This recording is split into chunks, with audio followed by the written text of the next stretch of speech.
My name's Amy Richardson and my job role is Design Technology Team Leader. I became involved in lesson study 6 months ago. Being the lead teacher certainly has made me much more aware, I think. It's made me think of the students as individuals. I quite like the process in the fact that we are focusing on certain individuals and we're thinking of strategies within that. It's Kevin Grucott, assistant head, and working mainly with newly qualified teachers, and I've been an observer, researcher, feeding back to Amy. We're all equal, we're all talking about what we're here for every day, which is students learning, which is fantastic. I'm Caroline Sherwood and I'm an advanced skills teacher at Chiltern Trinity, English teacher. My role in the lesson study wasn't a lead teacher. I originally thought, I want to be the lead teacher, I want to be the one that's observed, thinking that's how I'd learn the most. But actually I'm one of 2 observers and have learnt, huge amounts. We went away and researched particularly creating boy-friendly environments and boy-friendly classrooms. One piece of research we read about was that boys take in information better when they read it or when they see it rather than if they hear it. The planning process starts with basically within our group we were deciding what we wanted the focus to be and also who we wanted to focus on. Last time we did the observation we were looking mostly at quite a theory-based lesson because we were doing the development, so I'm thinking this time maybe we do it quite practical-based. Yes, I think the practical would suit the research we've been doing about engaging the boys, creating that kind of competition without too much stress. But one thing that I thought worked really well for the 2 students was your peer development task. So I think they enjoyed that kind of competition.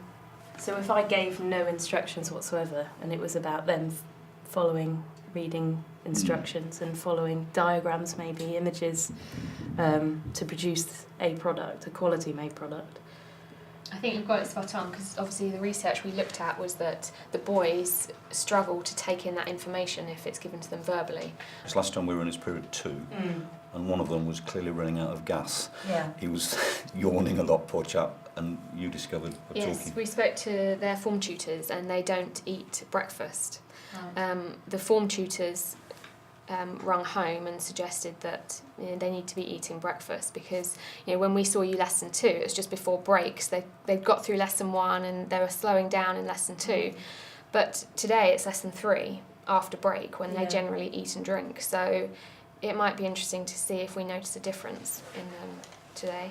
How are you planning to kick it off at the start, just to get them, because we talked about that? We're going to, I've got quite a funny image of something that's been designed quite badly and I want the students to maybe comment or write down what they think the designer could have done differently.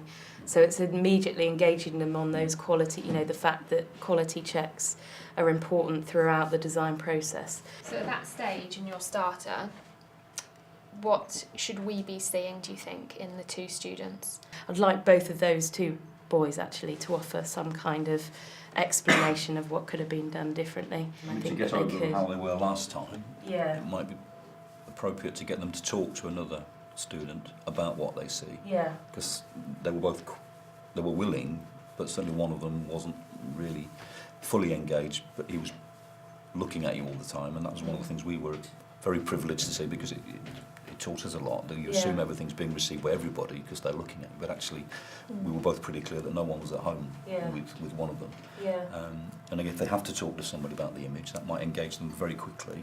So having a conversation in small groups about what they're looking at. A bit of thinking time. Yeah. Will you ask them for hands up or will you go straight to the students and say, what do you think?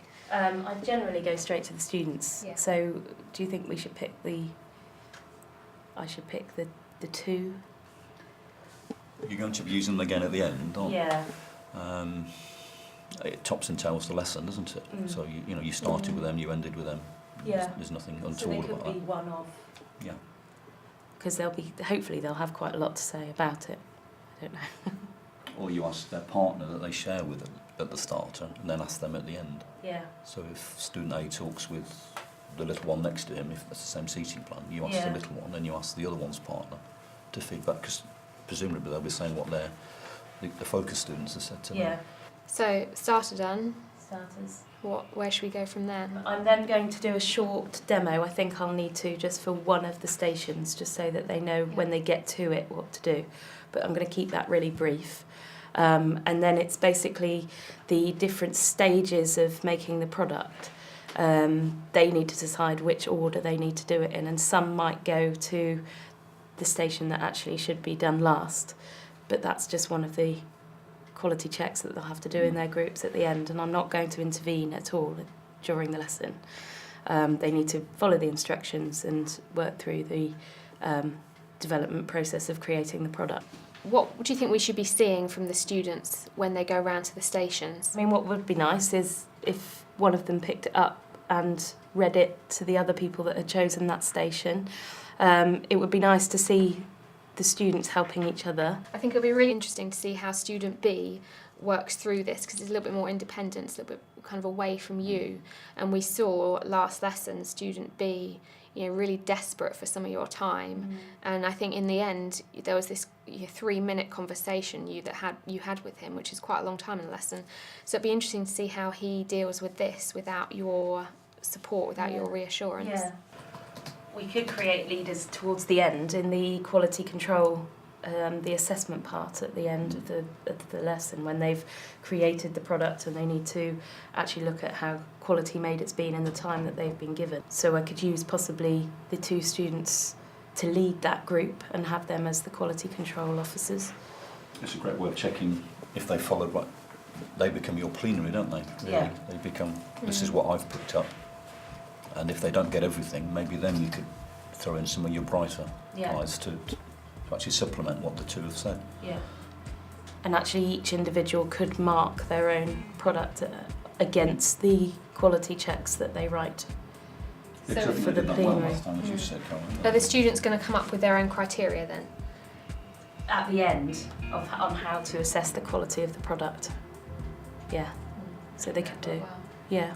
I think it could Our work. focus students do that, or as a group do that? As a group, but the focus students could lead it, Yeah. I think, possibly.